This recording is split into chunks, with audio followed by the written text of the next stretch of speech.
Twoje show się zaczyna dużo wcześniej niż myślisz. To jest dużo pracy. To nie przynosi pieniędzy. Jeśli nie wygrywasz, nie daje ci żadnej sławy. Ja bardzo lubię występować. Wychodzić do ludzi i się sprawdzać.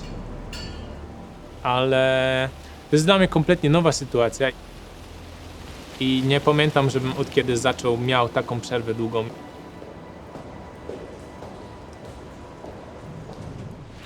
Wiedziesz sobie po prostu spokojne życie. Masz żonę, którą kochasz. I w pewnym momencie nie możesz trenować. Jesteś potrzebny w domu. Życie się naprawdę zmienia. Nie wiesz, czy wrócisz. Byłem przekonany, że to jest poza zasięgiem kompletnie. Dostajesz list, że słuchaj, konkurs barmański, wchodzisz w to czy nie? Odpisujesz tak, jadę, a potem robisz wszystko, żeby pojechać. Dostajesz sygnał, zielone światło od świata, możesz.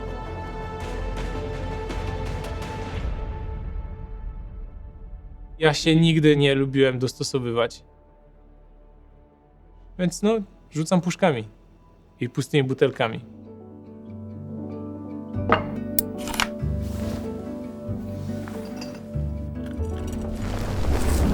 Jest wspólna baza ruchów, takich, których się robi na początek. Zamysł jest taki, że gdyby przed zawodnikiem była płachta i widziałbyś jego cień, ale nie twarz, to powinieneś wiedzieć, co to za zawodnik rzuca. Rzuca się z przodu po kole, za plecy, a dopiero potem zaczyna się robić inne formacje. Im bardziej się odchodzi od kanonu, tym bardziej się kreuje własny styl. Naprawdę, wydaje mi się, że robię to w unikatowym stylu. Tyle już na scenie, tyle pokazów za mną, tyle konkursów. Byłem na Barfighters w 2016 roku. Pierwszy poważny konkurs, w którym wystartowałem. Jak poszło? No tak jak młodemu zawodnikowi, nie? Jakby sporo głupich błędów.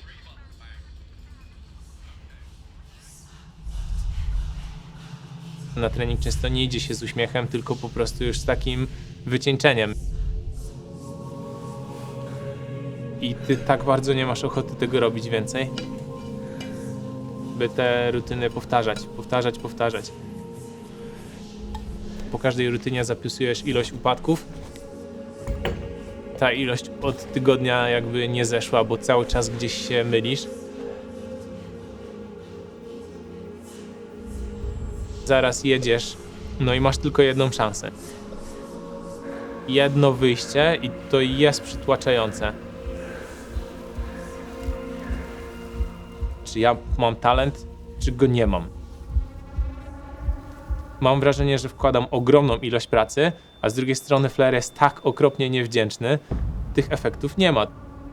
Czasami mam takie wrażenie, że jak się rozbije butelkę na pokazie, to ludzie dopiero zaczynają zdawać sobie sprawę, że to jest na poważnie. Że to nie jest żart i że tu nawet może się komuś stać krzywda. Odbudowanie pewności siebie to nie tylko ta precyzja ruchów, ale też i ta głowa. Staram się zagłuszyć tego siebie, który mówi mi, że jestem gorszy od innych, że trenuję za mało. Ale z drugiej strony nigdy w życiu, naprawdę nigdy w życiu nie miałem po prostu tyle powodów do uśmiechu.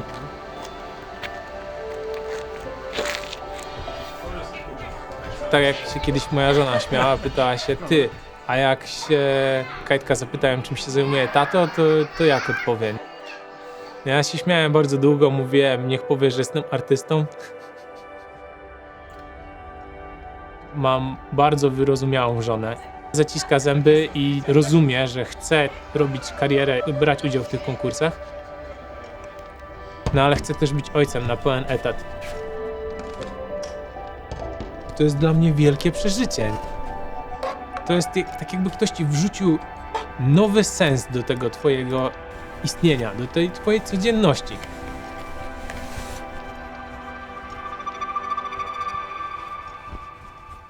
Z drugiej strony może powiedzieć, że jestem przedsiębiorcą.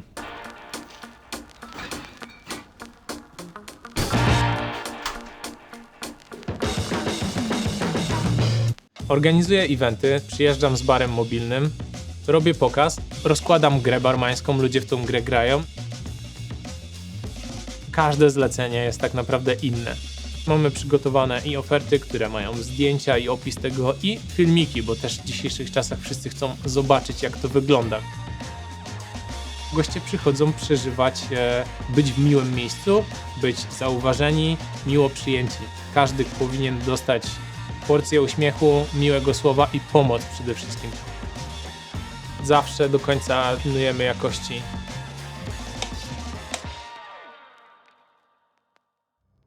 I potem przychodzisz na trening.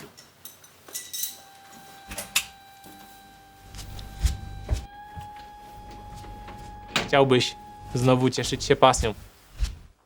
Jesteś najczęściej sam z tym wszystkim, a zbliża się wielkimi krokami termin. Za tobą mnóstwo porażek. Już wiele razy wyszedłeś na scenę i wiele razy już nie udźwignąłeś tego. Wzrasta frustracja, spada ci precyzja, więcej upada na ziemię. Twoje wymagania są coraz większe. Cały czas masz wrażenie, że stoisz w miejscu. Cały czas te numery nie wchodzą i możesz niby zmienić coś. Konkurs jest za 2 tygodnie, a ty będziesz teraz coś zmieniał? Ja się szykowałem, ja jestem gotowy. Ja chciałbym pojechać.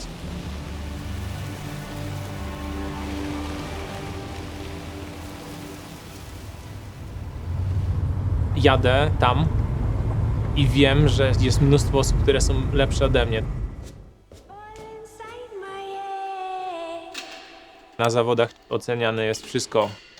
Working flair, koktajl, tematyka, muzyka, interakcja z ludźmi. To jak płynne masz te ruchy, ilość upadków. Masz tylko 5 minut i nie więcej. A jeszcze się wycisz przed startem, nie? I nie bądź paranoikiem przy tym wszystkim.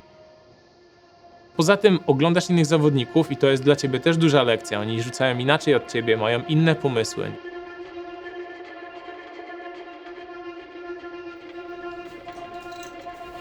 I ludzie się pytają, czy czuję presję, albo czy czuję stres, czy mam tremę, kiedy wychodzę. Jasne. Jasna sprawa. Wszyscy to czują. Naprawdę nie chcę sobie tego robić, nie chcę iść na tą scenę, to jest przerażające. Ale sam fakt, że wiesz, że to wszystkich przeraża i paraliżuje, to ty nie jesteś w tym swoim strachu wyjątkowy. Wyjdź. Wyjdź i to zrób.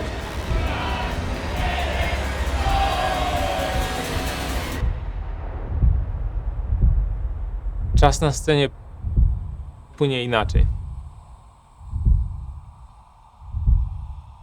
Publika czeka. Oni chcą zobaczyć, kim ty jesteś. Oni chcą, żebyś ty ich trochę zagrzał. Mam takie czasem myśli, że kompletnie jestem inną osobą na scenie. Szczęście, że tam występuje ktoś inny. Bo na co dzień wydaje mi się, że nie jestem tak energiczny i tak otwarty.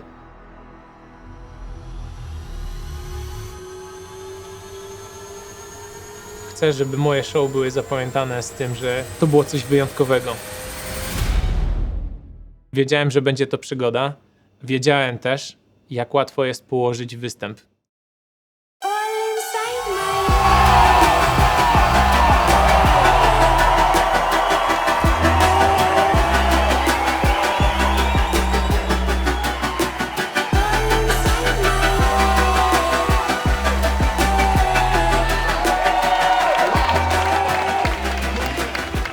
Czuję, że bardzo dużo się zmieniło już teraz na plus. Teraz, wychodząc na scenę, myślę o tym, że mój syn na to też być może będzie patrzył i mam dodatkową osobę, której chciałbym pokazać się z jak najlepszej strony. Jest niesamowite, w sensie nigdy w życiu tak się nie czułem I tak bardzo nie dało mi to motywacji do tego, żeby się nie zatrzymać. Kiedyś dorośnie i chciałbym mu pokazać, czym zajmuje się tata. Chciałbym, żeby był dumny z tego, kogo widzi na scenie.